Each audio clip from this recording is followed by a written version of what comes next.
Olá pessoal, então esse vídeo que eu vou apresentar para você agora faz parte de um conjunto de videoaulas de física básica em nível universitário e essas aulas foram pensadas para servir de complementação para cursos de laboratório e teóricos também. Tá? O vídeo vai ser mais ou menos focado na realização de um dado experimento, mas a gente também vai apresentar uma contextualização teórica que a gente julga ser necessária para o desenvolvimento desse experimento. Tá? Então o formato básico do vídeo vai ser a apresentação geral do experimento, a gente vai discutir de modo geral o que vai ser feito. Depois a gente vai fazer o desenvolvimento dos conceitos teóricos relacionados, isso vai incluir algumas demonstrações experimentais e a apresentação então do experimento, onde você vai poder nesse experimento coletar dados e depois tratar, fazer análise e relatórios, Uma coisa importante eu dizer é que caso você esteja usando esse material aí no curso de laboratório, é importante que você esteja em contato com o seu professor, Ele que vai te orientar nas atividades, nos relatórios, as avaliações e também mesmo parte do vídeo que ele acha mais importante ou menos importante você dar ênfase. Bom, esse material então foi baseado nessa bibliografia aqui.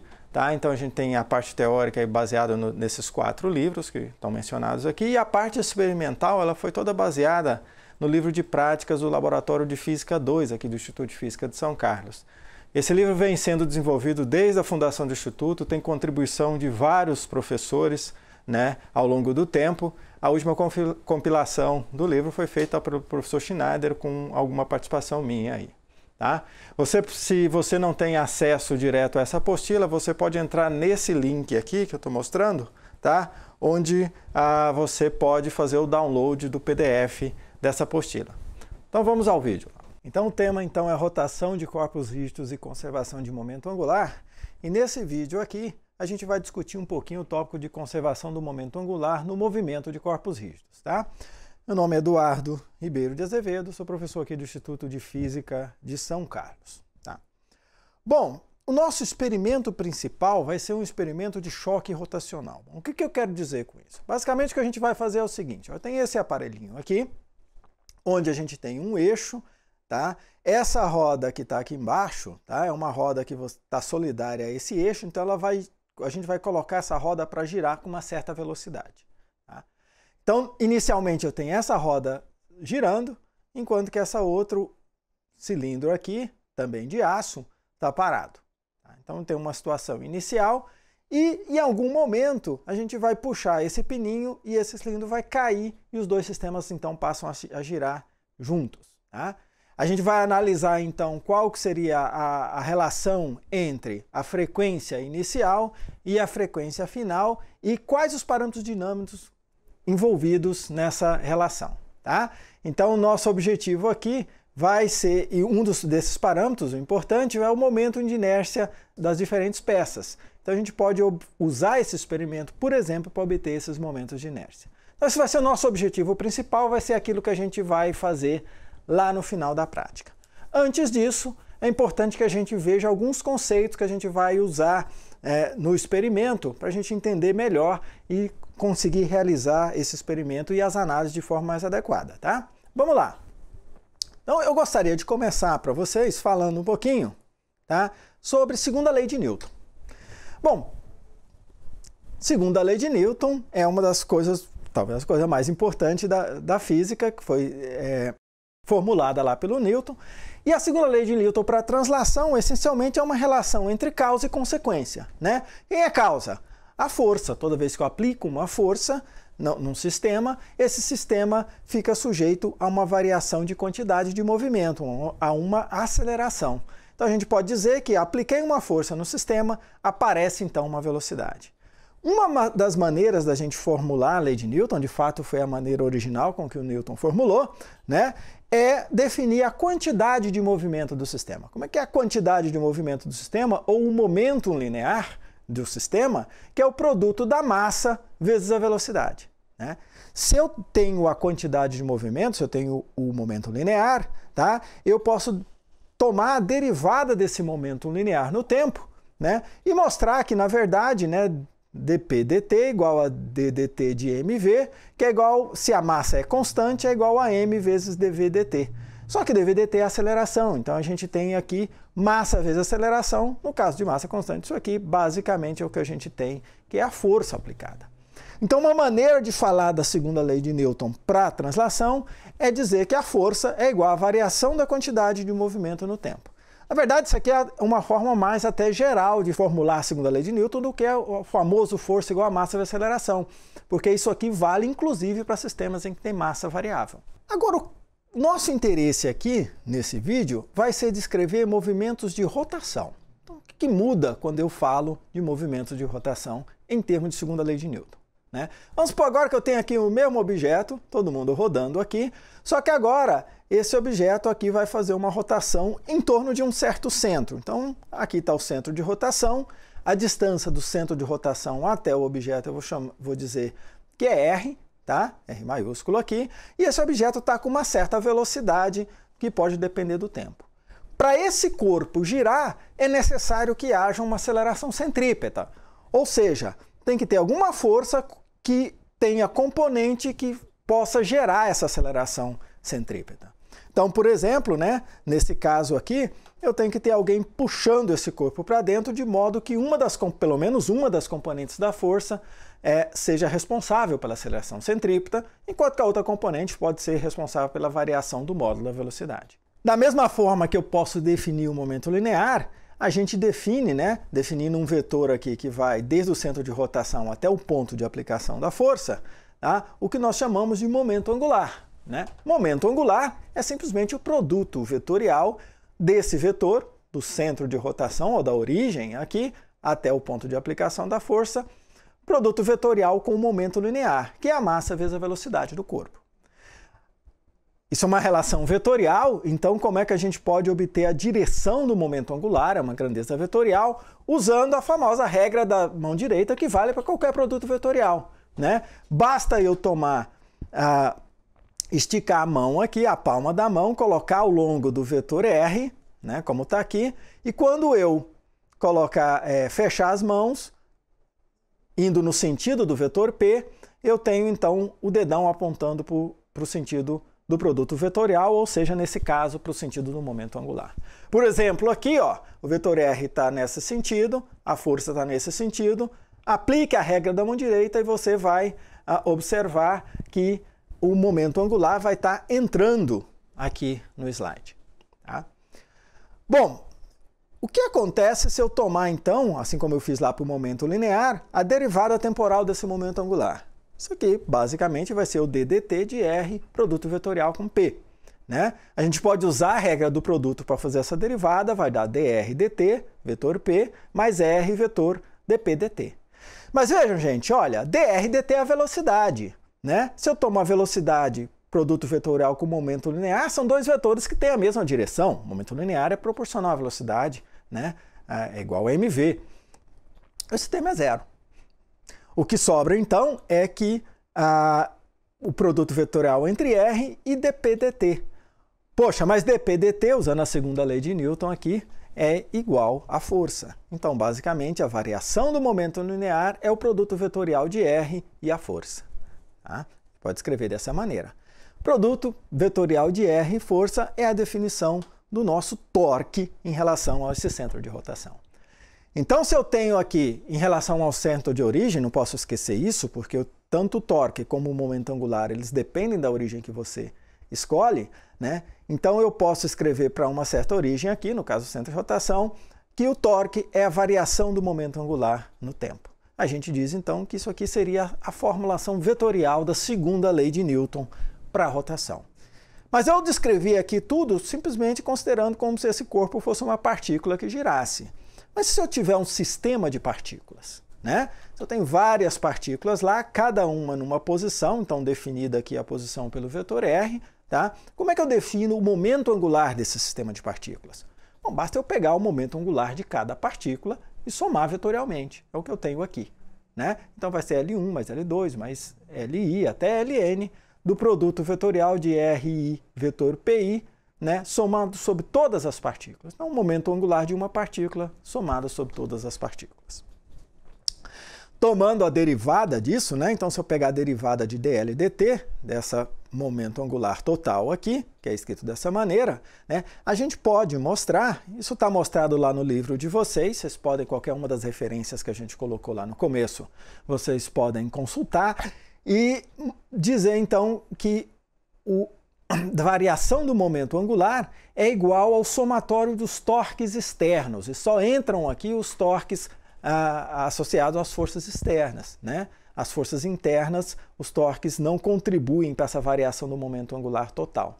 Isso pode ser mostrado de forma tranquila, basta a gente abrir essa expressão, é o que está lá no livro de vocês podem acompanhar depois.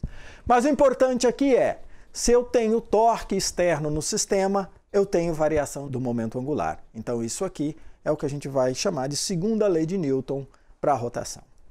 O que é interessante é que essa formulação aqui, ela é válida, obviamente, para qualquer tipo de partícula, inclusive os corpos extensos. Então, se eu tenho um corpo, uma distribuição contínua de massas aqui, né, eu representei isso aqui por um paralelepípedo, mas podia ser qualquer corpo, qualquer forma. Se eu escolher em relação a uma certa origem e calcular o somatório dos torques externos, eu vou associar esse somatório à variação do momento angular no tempo do corpo. Tá? Então essa seria a nossa segunda lei de Newton para a rotação. Tem algumas situações que são particularmente interessantes, né? Interessantes que a gente precisa tratar de forma diferenciada, digamos assim. Uma das formas dessas situações é quando eu tenho um corpo plano, né? Então se eu tenho um corpo plano aqui, tá?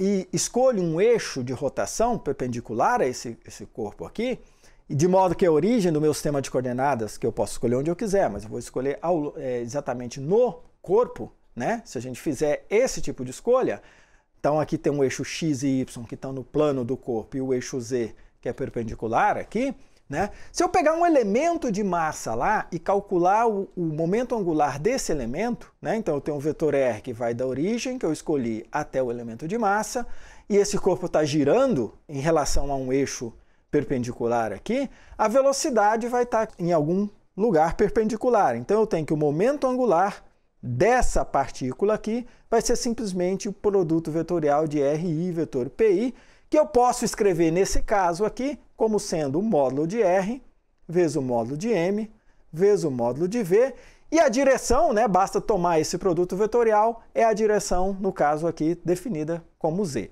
né? Então é ao longo desse eixo de rotação. Nesse caso, né, como a gente pode ver aqui, substituindo aqui a velocidade como sendo o produto de R vezes ômega, que é o caso desse cara para essa partícula específica, a gente chega nessa formulinha aqui, ó, que o momento angular é o somatório em todas as partículas do produto da massa vezes o raio ao quadrado, né, vezes ômega na direção K. Mas se a gente olhar para essa expressão, isso aqui é exatamente a definição do momento de inércia do corpo todo. Se eu pegar esse corpo e dividir entre várias dessas partículas e somar sobre todas elas, eu tenho um momento de inércia total do corpo, né?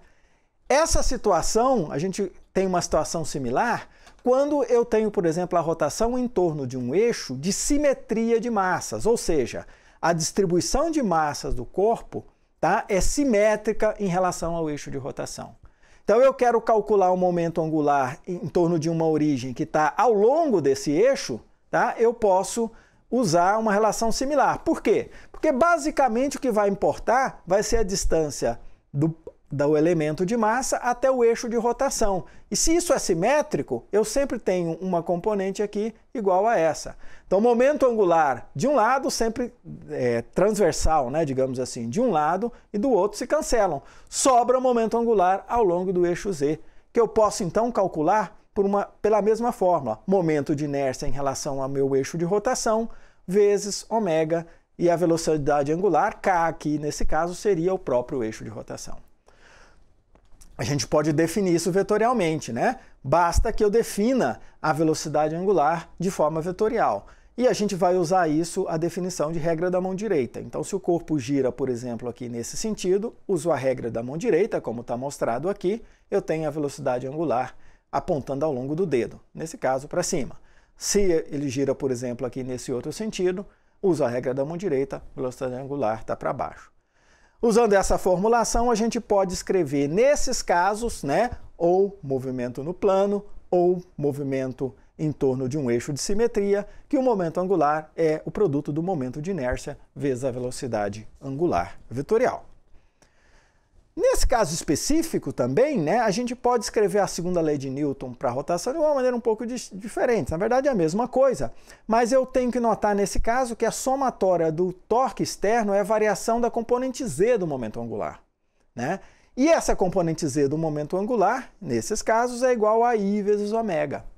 Se isso aqui é verdade, eu tenho que o somatório do módulo dos torques externos é igual a I vezes a derivada de ômega em relação ao tempo. Ou seja, eu tenho essa relação que é uma relação escalar, né, entre o módulo dos torques externos igual ao momento angular vezes a aceleração angular alfa aqui nesse caso. Tá? Então essas são algumas coisas importantes sobre a segunda lei de Newton que a gente precisa saber. Agora vamos falar um pouquinho de conservação de momento angular. Vamos começar com a nossa famosa lei de Newton vetorial, né? Na forma mais geral possível, que a somatória de torques externos é igual a dl dt. Veja, se não tiver nenhum torque externo no sistema, então tem um sistema de partículas onde não há atuação de forças que exerçam torques externos. Pode até ter força externa, mas nem toda força externa implica em torque externo. Nesse caso, a variação do momento angular no tempo tem que ser zero. E se isso é verdade, né, eu posso dizer que o momento angular é uma constante. E mais ainda, mais importante, ele é um vetor constante. Tá? Então, é uma propriedade de conservação bastante forte, porque eu estou falando da conservação de um vetor, né? O momento angular é, de fato, uma constante de movimento do sistema. Tá? E isso tem várias consequências muito interessantes e, às vezes, muito intrigantes. Eu queria comentar algumas delas com vocês. Então vamos tratar aqui um sistema específico, né, onde eu posso escrever o momento angular igual a I vezes ômega, e vamos supor que não tenha também torque externo no sistema, então que isso tem que permanecer constante, né? Essa propriedade ela é muito utilizada por atletas, principalmente aqueles que executam movimentos acrobáticos, né? Por exemplo, na ginástica artística, isso é usado a todo momento. Vamos pegar aqui um caso específico, por exemplo, de um movimento de um atleta que está executando o movimento em uma barra fixa, né? O que ele faz? Bom, primeiro ele começa a girar aqui na barra, ele estabelece uma certa velocidade de rotação. Em algum momento, por exemplo, ele solta da barra. Quando ele solta da barra, praticamente é um sistema sem torques externos, o momento angular tem que se conservar. Tá? Então, o que acontece quando esse atleta, por exemplo, ele, em algum momento lá, ele concentra a sua massa ao longo desse eixo de rotação, ou seja, ele encolhe os braços e as pernas. Quando ele faz isso, ele diminui o momento de inércia, porque ele pega toda a massa e concentra próximo ao eixo, né? Se o momento de inércia diminui, o que tem que acontecer com a velocidade dele para que o momento angular permaneça constante? Tem que aumentar. Então ele dá aquela pirueta bem rápida e quando ele vai aterrissar, ele novamente abre todos os braços e as pernas para diminuir o momento angular e aterrissar no solo. Aqui tem um linkzinho que vocês podem acessar, né, onde tem uma competição de barra fixa e você vai ver que a todo momento, em vários movimentos, não só esse que eu coloquei, ele está usando lá a conservação de momento angular. Aqui, no solo também, na ginástica de solo também isso é muito comum, né? Um salto típico é o salto carpado, né, em que a ginástica salta com os braços abertos e fecha os braços e pernas lá em cima e começa a girar muito rápido, né? A Daiane dos Santos lá era especialista no seu salto duplo carpado, né? Onde ela fazia isso com maestria e você vê que a velocidade que ela atinge, aqui também tem um linkzinho, inclusive com uma competição da Daiane, onde você vê toda hora ela usando essa questão da conservação do momento angular. Por fim, saltos ornamentais também é outro exemplo, né? A atleta, quando vai saltar, aqui por exemplo do trampolim, mas pode ser de qualquer plataforma, ela salta com o corpo esticado, lá em cima ela encolhe o corpo, diminui o momento de inércia, aumenta a rotação, roda rápido, quando ela vai aterrissar, ela estica novamente e cai na água bonitinho, quase sem fazer nenhum espirro aqui, né? Aqui novamente eu tenho um link para vocês darem uma olhada numa competição, né, uma final de Olimpíada, inclusive, de saltos ornamentais. Mas o mais impressionante que eu acho, né, toda vez que eu vejo esse movimento eu acho bastante impressionante, né, é quando a gente fala de patinação do gelo. Por quê? Porque patinação do gelo eu tenho muito pouco atrito com o solo, né, porque é gelo. Então esse cara aqui tem um ponto só de apoio, tá? No gelo o atrito é pequeno, então a conservação, tem muito pouco torque externo, a conservação do momento angular pode ser considerada. Então o que o atleta normalmente de patinação do gelo faz? Ele abre os braços, começa a girar, né, normalmente fazendo círculos grandes. Alguns atletas mais, digamos assim, experimentados, eles abrem também, inclusive, uma das pernas, tá? E ele tem um momento de inércia grande e uma certa velocidade angular. De repente, ele fecha subitamente os braços e as pernas. O momento de inércia diminui bruscamente, a velocidade angular aumenta bruscamente. Então, aqui tem um videozinho, né, de uma atleta executando alguns movimentos. Ela vai executar 2 movimentos, veja que ela começa aqui, né, com as pernas esticadas, e o eixo de rotação seria esse eixo aqui, tá? Ela vai manter esse eixo de rotação, vai girar primeiro com uma velocidade certa e depois ela vai encolher o corpo até um certo ponto e depois no final mais ainda, né? Então vamos lá, ó, tá rodando, olha como roda rápido e agora ela vai encolher, olha como vai.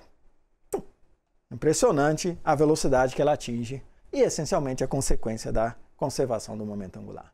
A gente consegue fazer isso no laboratório também, né? Quando vocês estiverem lá presencialmente no laboratório, vocês podem experimentar, né? O que a gente tem lá é um banquinho que tem um eixo de rotação aqui que a gente consegue minimizar o atrito bastante. Então você tem aqui uns rolamentos que minimizam esse atrito. A gente pode considerar em boa aproximação que isso é um sistema sem torques externos. E o experimento típico lá, né, é você pegar 2 halteres, coloca 2 halteres na mão, abre os braços e alguém coloca você para rodar. Subitamente você leva os halteres ao peito.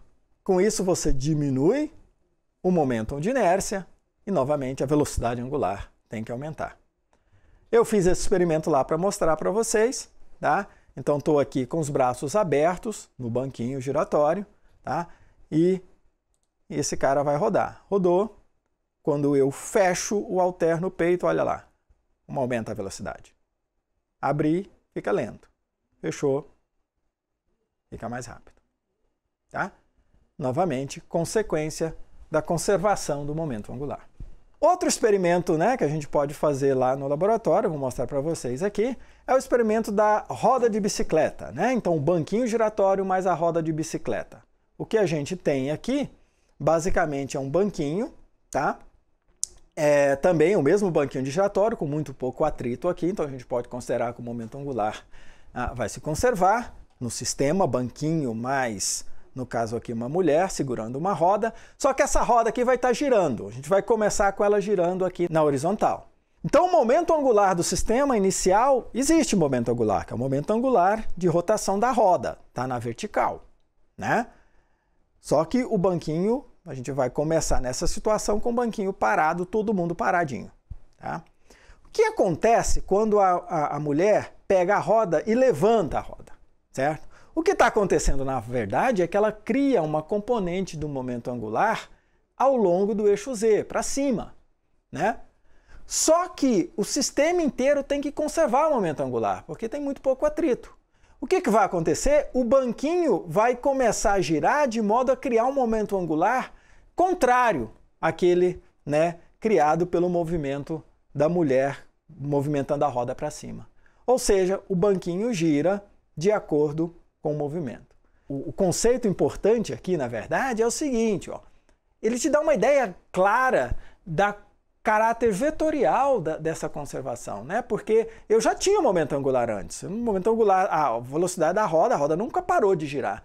Mas antes ele estava numa direção e eu mudei a direção. Então eu tenho a conservação do momento angular na direção Z, né, mostrada através desse experimento. Só que aqui a gente vai fazer uma brincadeira com vocês, tá? E vou fazer o seguinte, ó. A gente pegou a roda de bicicleta, vamos colocar ela para rodar, só que a gente colocou um tampão aqui, ó. Então no vídeo vocês não vão ver qual o sentido de rotação da roda, tá? Vocês vão ter que dizer para a gente qual seria o sentido de rotação da roda baseado na observação do que acontece com o movimento do banquinho, tá? Então vamos ver como é que a gente pode olhar isso aí. Tá lá. Então aqui eu estou numa situação A, a roda de bicicleta desde o início aqui vai estar rodando, tá? Não sei em qual direção, tá? Você vai então, baseado no movimento do banquinho, olhar aí, pensar e dizer, não, olha, a roda está rodando no sentido horário ou no sentido anti-horário em relação a essa posição que está mostrada. Vamos lá? Olha lá. Coloquei para rodar, levantei, o banquinho começa a girar. Tá? A gente pode pegar outra situação. Agora, a gente colocou a roda para girar no sentido contrário, não sei qual. Colocou, levantei, roda no sentido contrário. Né? Então, você tem as duas situações, aqui e aqui. As duas situações. Tá? Pensem aí e digam pra gente aí qual o sentido de rotação da roda de bicicleta em cada uma dessas situações. Bom, então finalmente vamos lá para o nosso experimento de choque rotacional. Tá? Então a gente vai olhar basicamente conservação do momento angular em um sistema isolado. Né? Isolado quer dizer sem torques externos. Choque rotacional a gente vai fazer a seguinte coisa. Vamos considerar que eu tenha dois objetos e esses dois objetos girem em torno de um eixo comum. Esse objeto aqui de baixo gira com uma frequência ω e ele tem um certo momento de inércia, que é IA, e esse objeto aqui de cima gira com frequência ω_b, tendo ele um momento de inércia IB. Tá? Então, inicialmente, eles estão girando. Aí você vem aqui e deixa um objeto cair sobre o outro. E eles passam a girar juntos, com uma certa frequência ω. O momento de inércia do conjunto vai ser a soma dos momentos de inércias, IA mais IB. Então, esse aqui é um exemplo de choque rotacional perfeitamente inelástico, né? Totalmente inelástico, porque os objetos permanecem juntos depois do choque. Se a gente aplicar a conservação de momento angular nesse sistema, né, o que a gente tem, né, é basicamente que o momento de inércia do corpo A vezes a velocidade de rotação do corpo A antes do choque, mais o momento de inércia do corpo B vezes a velocidade de rotação do corpo B, antes do choque tem que ser igual à soma dos momentos de inércia vezes a velocidade de rotação depois do choque. Então isso aqui é o momento angular depois, isso aqui é o momento angular antes. Né? Com isso eu posso, por exemplo, se você desejar, determinar qual é essa velocidade de rotação depois do choque. Basta isolar o ω, aqui você tem essa expressão. Ou você pode também, se esse for seu desejo, determinar uma relação entre os dois momentos de inércia dos corpos. Basta que eu meça as velocidades de rotação, né? Só isolar aqui o IA, por exemplo, né? Você vai ter essa expressão aqui que dá uma relação entre o momento de inércia dos dois corpos. Então, posso obter IA conhecendo o IB ou vice-versa.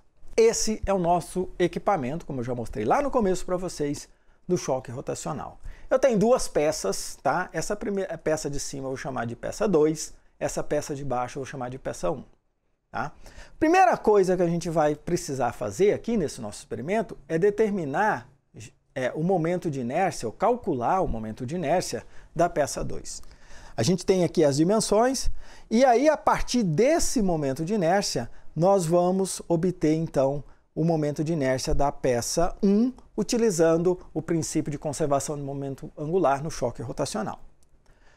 Para calcular o momento de inércia da peça 2 aqui, a gente tem aqui os dois raios, R1 e R2, estão dados aqui para vocês, 3,25 centímetros e 6 centímetros, respectivamente. Tá? A gente vai calcular o momento de inércia usando essa fórmula e a massa desses corpos, esse M aqui, esse mesmo M, 2,2429 kg. Tá? Então, com isso aqui, eu consigo calcular o momento de inércia dessa peça com uma boa precisão, como a gente já viu em outros vídeos. Tá? E aí, a partir dessas dimensões, a gente calcula o momento de inércia. Então, com esse momento de inércia, a gente vai fazer o choque rotacional e, usando aquele princípio que a gente acabou de discutir com vocês, determinar o momento de inércia dessa outra peça. Vou mostrar aqui para vocês rapidamente um vídeo do experimento e depois a gente vai aqui falar de alguns detalhes a mais, tá? Então, ó, deixa eu disparar aqui. Então, você vê que ela está rodando, ó. Aqui ela tem essas ranhuras aqui, tem essas faixas aqui. você vê que ela está girando e essa outra está parada. Em algum momento ele vai deixar ela cair, vai desparafusar aqui, ó, deixou cair. Veja que imediatamente a velocidade diminui, muda, porque muda aqui o que você está vendo nas faixas. Tá? O que a gente vai fazer então é usar esse experimento para obter a informação sobre o momento de inércia dessa peça aqui, onde você vê essas listas. O que eu preciso para isso, basicamente, é medir a velocidade da peça 1, que é essa peça de baixo, antes e depois, porque inicialmente a peça 2 estava parada. Então vamos ver como é que a gente vai medir essa velocidade. Se você estiver fazendo lá no laboratório, lá tem um sistema, né, que você coloca aqui que mede a velocidade baseado nessas ranhuras aqui. Você sabe quantas ranhuras tem, o detector aqui detecta quantas vezes passou, e aí você determina essa velocidade. A gente aqui, né, vai usar um sistema um pouquinho diferente. Basicamente é o que você está vendo aqui. Ó. Deixa eu passar aqui, por exemplo. Tá? Esse sisteminha aqui, se você olhar, tem esse Czinho aqui. Ó, um zoom aqui nessa peça. Tá? O que você tem aqui, basicamente, é um emissor e um detector de infravermelho. Então aqui você tem, digamos, um feixe de infravermelho. Toda vez que esse araminho que está preso, solidário aqui ao eixo de rotação, passa, ele interrompe. E aí você tem uma eletrônica, né, que conta exatamente, que determina exatamente o ponto onde houve a interrupção e conta o tempo necessário para que haja a segunda interrupção. Ou seja, ele mede o tempo necessário para dar uma volta. Com isso, né, você sabe o tempo de uma volta, você calcula a velocidade angular. E você pode fazer isso para qualquer uma das peças. Tá? Então vamos aqui mostrar para vocês agora, tá, como é que é essa montagem de fato. Então, ó, eu tenho aqui o meu sisteminha, né? Como eu disse para vocês, aqui embaixo, nesse ponto aqui, eu tenho o meu sensor. Esse sensor é ligado a essa eletrônica, né, feita à base lá do Arduino, tá? E esse cara aqui vai para o computador, e aqui no computador eu tenho esse programa, tá? Esse programa aqui vai coletar os dados que vieram lá do Arduino e vai calcular, então, a velocidade angular para cada volta que essa roda der. Então, quando eu colocar a roda para girar, isso aqui vai me dar a velocidade angular na volta 1, na volta 2, na volta 3 e assim por diante. Então, pontos aqui quer dizer número dessas voltas. Além disso, né, ele vai me dar aqui, então, a numeração do ponto, o tempo de cada volta e a velocidade angular. Você vai ver o número aqui nessa tabela. Vamos girar a roda, ficar observando aqui a velocidade angular. Em algum momento, quando a outra roda cair, a gente vai ver a variação da velocidade angular. Então, consigo obter a velocidade angular antes e depois com uma excelente precisão. Tá? Mas, obviamente, esse sistema é um sistema que não é totalmente isolado, né? Porque eu tenho um atrito aqui nesses eixos, aqui e aqui embaixo. Então, o que vai acontecer é que a velocidade angular ela vai caindo com o tempo. Então é importantíssimo que a gente meça imediatamente antes e imediatamente depois para que tenha uma medida mais precisa e possa ver com mais clareza a conservação do momento angular do sistema. Tá? Então, antes disso, eu quero mostrar para vocês como é que a velocidade angular decai com o tempo nesse sistema. Então, vou simplesmente colocar a roda para girar e vou começar aqui a coletar os dados. Tá? Então, vamos lá. Ó. Coloquei a roda para girar aqui. Acionei a coleta de dados. Está coletando. Quando terminar, ele vai mostrar para a gente. Está lá. Certo? Então você vê que a velocidade angular que eu coloquei aqui começa com 20 radianos por segundo e vem decaindo no tempo. Tá? Simplesmente decai monotonicamente aqui. Aqui estão os valores da velocidade angular, começa com 20 e termina com 16. Né? Então, o que eu vou querer fazer agora, o experimento do choque rotacional, vamos ver essa variação no momento exato onde ocorre a colisão. Então, vamos limpar aqui o dado e vamos lá para o experimento de verdade, digamos assim. Ok? Então, vou colocar a roda para girar. 1, 2 e girou. Coletei.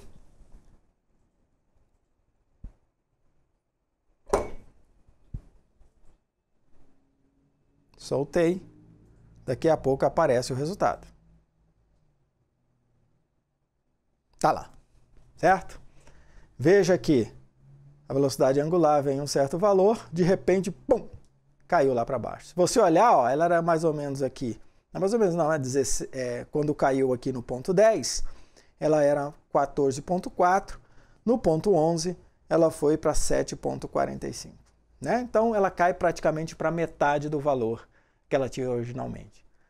Esse ponto e esse ponto podem servir de base para você para calcular a variação da velocidade angular e, como consequência, utilizar isso para calcular o momento de inércia. Ok, então essa foi a primeira medida. Então vamos fazer mais algumas medidas para vocês terem alguma estatística desse problema, tá? Então limpei aqui a tela e agora vou colocar novamente para girar, coletar e eu vou soltar a roda em algum momento. Soltei.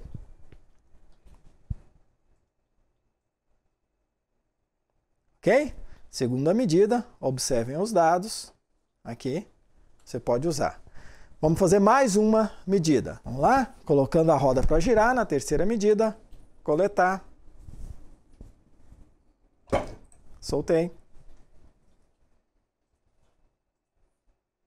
Apareceu lá. Então você tem aí um conjunto de medidas para trabalhar, para obter então um melhor resultado do seu experimento.